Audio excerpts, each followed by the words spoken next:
നിന്നെയൊക്കെ ഞാൻ കാണിച്ചു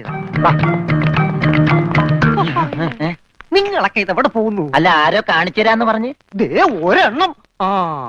ഇതൊന്നും കാണാതെ ധൃതി പിടിച്ച് അങ്ങോട്ട് നിന്നിട്ട് പിന്നെ ബാക്കാണല്ലോ കണി, അതും ഇവിടെ കണ്ടിട്ടില്ലാത്തൊരു ബാക്ക്. പുള്ളിക്കാരൻ നീ ഇതൊക്കെ കണ്ടിട്ടാണ് ഇങ്ങോട്ട് വന്നിരിക്കുന്നത്.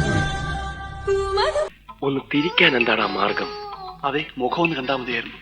ഏയ്, എനിക്കിനി മുഖം കാണണമെന്നില്ല. ഇതൊക്കെ നമുക്ക് വേണ്ടിയല്ലേ മൂപ്പർ ഉണ്ടാക്കി വെച്ചിരിക്കുന്നത്. അതൊക്കെ ഒന്ന് കണ്ടു. വൃത്തികേട് ആണല്ലോ.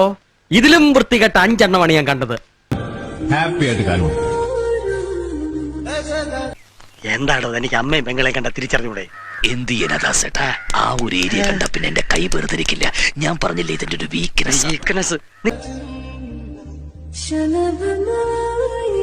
കിണ്ടി ഒരെണ്ണമുണ്ട്, പക്ഷെ അത് ഓമനടുത്തേക്ക് പറ്റില്ല.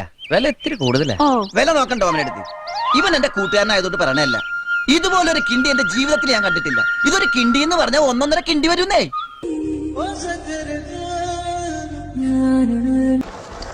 അതിപ്പോ ലാഭായല്ലോ. ഇതൊന്നും കാണാതെ ധൃതി പിടിച്ച് അങ്ങോട്ട് നിന്നിട്ട് പിന്നെ ഇതെങ്ങനെ സംഘടിപ്പിച്ചു?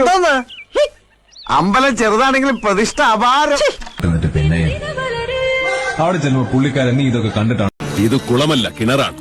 ഇതിനുള്ളിൽ അകവളവും ഉൾക്കുഴിവുമുള്ള ഒരു ജലനാളി തീർത്തു വെച്ചിട്ടുണ്ട്. കൈമിടിക്കുള്ള ആ മഹാതച്ചൻ